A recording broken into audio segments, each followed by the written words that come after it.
Linda Edowich, and we are in the middle of April 2021. Our market is still super hot, and I want to tell you exactly what's been going on in the Glastonbury market this past week.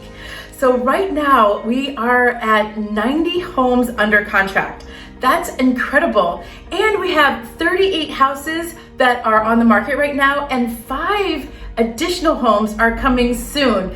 So we're starting to see more inventory come on the market, which is, of course, really good news because we have such huge buyer demand. Our median price point right now is at about $187 a square foot.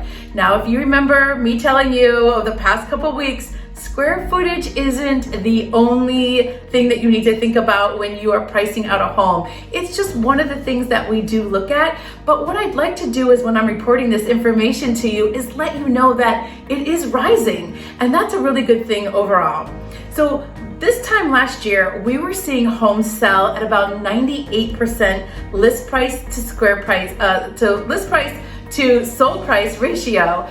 This year, we're at about 108 and we're ticking upwards. So homes are selling over asking. And recently I did get a question from somebody that said, if I put my home on the market, am I gonna get $50,000 over asking?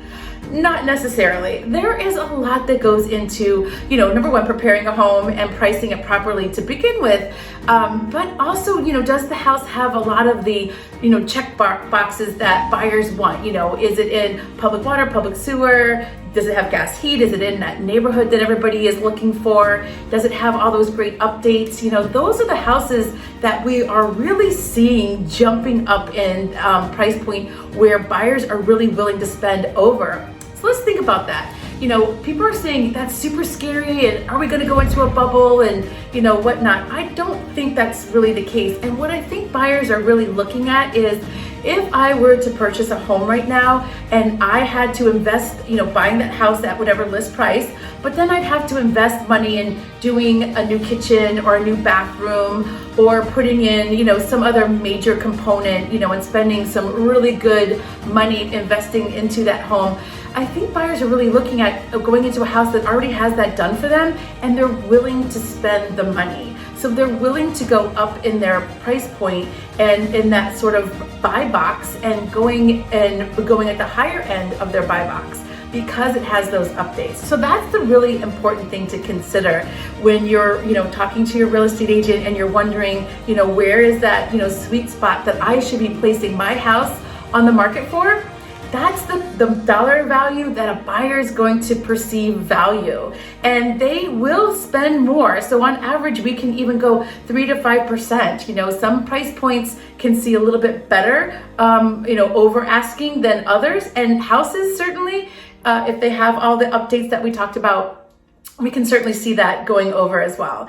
So some of the things to still think about is we have low interest rates. They're still super low. They're at that 3%, 3.25%, and we don't see those going up anytime soon. Last week I talked a little bit about, maybe we might see buyers pull back a little bit if we were to go over, say, a 4.25%. But I don't think that, in terms of how a buyer is going to perceive that interest rate, right now, I don't think that they're really going to put a lot of, weight on whether or not they're going to, pull back on, paying a little bit more or going over asking until we start to see those interest rates really start to go up there closer to the 4%. So something else that's happening right now is buyers, when they're making their offers, they are really super competitive. Boy, if you're an agent and you won an offer, I think I would tell the entire world, and put that on social media that you were successful in getting your buyer to win that offer. And I'm going to talk a little bit of why I think that's super important, that buyers are actually buying houses right now, because I think prices are going to still tick super up there. And if you're a buyer and you're going under contract right now and you look back at this at the end of the year over, this past year, you're going to say, boy, I'm really glad I secured that house now before the prices really start to tick upwards. Buyers don't buy houses for fun. they buy them because they solve a problem or they fill a need. So that's always going to happen. So if you're a buyer and you need to purchase, no matter where we are in our market, no matter what that market condition looks like, you are probably looking at having to buy that home. So buyers right now, in order to win an offer, they are coming out super strong, again, super competitive. They are writing offers that are sometimes more than 5% over asking. We talked a little bit last week about what an escalation clause is, and I'm seeing that more and more. The buyers are putting the escalation clauses out there because they don't want to, not buy the house for whatever the dollar value is that they want to spend. What they're saying to the seller is, I want to buy your house and I'm willing to spend some money on it, but I don't know where some of these buyers are willing to go. And because of that, I'd like to do an escalation clause, which says, look, I'm going to come in 5% over asking, but then I'm going to put a cap on it up to a certain point and not go above that, just in case another buyer kind of squeaks past me by 5,000 or 10,000. I might be willing to give you that extra money, Mr. Seller and Mrs. Seller, to make this deal work for us. So that's really why we're seeing the escalation clauses, come out. We used to see them more and more in a different market, a couple years ago, because buyers really weren't willing to go too far over asking, and they were thinking, if I'm in a multiple offer, maybe somebody's only going to go over 5, I'll go over 6 to win the deal. But right now, that is a completely different tool in our toolboxes that we are seeing as buyer agents utilizing and as sellers, receiving. Okay, so we're doing escalation clauses. We're putting down for our escrow deposits, almost all of what we're putting down for our earnest money deposit, almost everything that we're putting down for the 20% or 10% or 5%. We're seeing that all up front.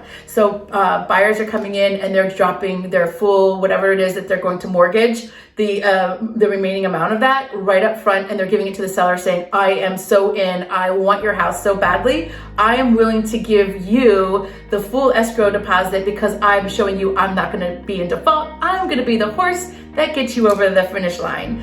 Okay, we also are seeing dropping appraisals and saying it's not subject to an appraisal, and if it doesn't appraise, I will make up the difference, Mr. Seller. I will bring the extra cash to closing. You will see some very savvy seller agents say, okay, that's great. You're 25, 30, 40 over asking. We'd like to see proof of those funds before we go under contract with you. We want to make sure that you're liquid that amount of money. And that's really just really a precaution for the seller. We know you probably are, but you know what? We've got so many offers to choose from. We just want to make sure that we pick the right horse that gets us to the finish line. Okay, so then we're also seeing waiving inspections. So I have seen a lot of as is, and I get the as is, and you're going to write an as is, and you're going to do an inspection, and if it doesn't work out, there's something that you don't like, you're going to come out of that contract because you're getting the right to a satisfactory inspection. So what we are seeing, though, is some buyers are just willing to forego those inspections altogether. Now, as a selling agent, whether what you choose and how we evaluate that, obviously if somebody's willing to give up a full inspection, that's great because that's low risk. And as a seller, and a seller agent, when we're looking at our offers, we are looking at, the buyer that, provides the least amount of risk on our part, when we go under contract. And that's really what the seller's looking for. As a selling agent, we don't want to see letters with photos. If you want to write a heartfelt letter, that's great. Don't include a photo, because if it has a photo, we might not be sending that to our sellers just because of fair housing, rules and regulations in the state of Connecticut. But sometimes letters might help. You might be able to make a connection, but sometimes they don't help. Sometimes it's a house that the seller owns and they are ready to move away, and they don't care that you're going to take care of it because they are, it served their purpose and they're ready to move on. So it doesn't always work. So you might want to talk to either the seller's agent about, actually including one of those and whether or not that would be helpful to you. And, as far as, I'm concerned, anything that a buyer wants to do in order to make a deal work for the seller and to show that they are the least risky, that's great news, and that's probably the offer that seller is going to end up taking. So thank you so much for your time. If you have any other questions, please drop me a direct message. You can also text me, and I'm a phone call away. Take care and have a great spring. Hi, it's Linda Edelwich, and I am going to answer the question of the week. Recently, I was asked about closing dates and exactly what does it mean when they hear that the closing date on the contract isn't necessarily a steadfast closing date, and you could actually go past that a little bit. So I want to explain what that means. In our state, and basically with the contracts that we use typically, the closing date that's put there is a date that everybody works for. So if we're going to close, say, April 30th, everybody signs the document, and that's the date that your mortgage company is going to work towards getting you ready to go and having your mortgage ready. That's the date that your selling attorney is going to have the payouts ready, and everybody's working towards that date. You're gonna move out, you're gonna have the moving van, the utilities, but it's not exactly a steadfast in stone date. It's not times of the essence. And unless you actually have times of the essence next to that closing date, which makes basically everybody perform and everybody has to meet that closing date, then it's really a soft date. It's a target date, and it is a date that can move.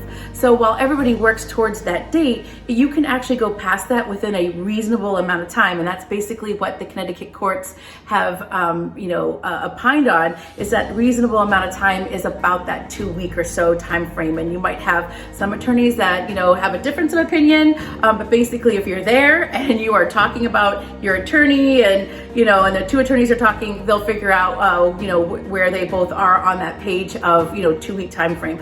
And usually when we say the 2 week time frame, that's the amount of time that you can go past that date without being sort of penalized by either side, and in terms of maybe making somebody whole, paying for moving, paying for rentals, any money or any dollar amount going back and forth on that. So when you are a buyer or seller and you have a date on your closing date and you end up with somebody asking for an extension, the first thing I'm going to say if we're asked for an extension is, we really need to talk to your attorney, and your attorney needs to explain to you what that would mean to moving that goalpost or moving that date out further in the future as well. Because every time you sign an extension, remember you're creating a new closing date, which just creates that whole new concept of being able to go past it by a couple weeks. So anytime that you are faced with that sort of situation as a real estate agent, I'm going to ask you to talk to your attorney, and I'm going to wait for your attorney to advise us on how we're going to handle signing off on that extension. But that's what a closing date means here in Connecticut. If you have any more questions, feel free to shoot me a DM. You can send me a text, or you can even call me on my phone. I would love to talk to you. I do get a couple questions each week, and I do try to answer them either through my quick stories on my Instagram, or even just kind of broadcasting it out extra when I do my marketing updates. So thank you so much, and keep those questions coming.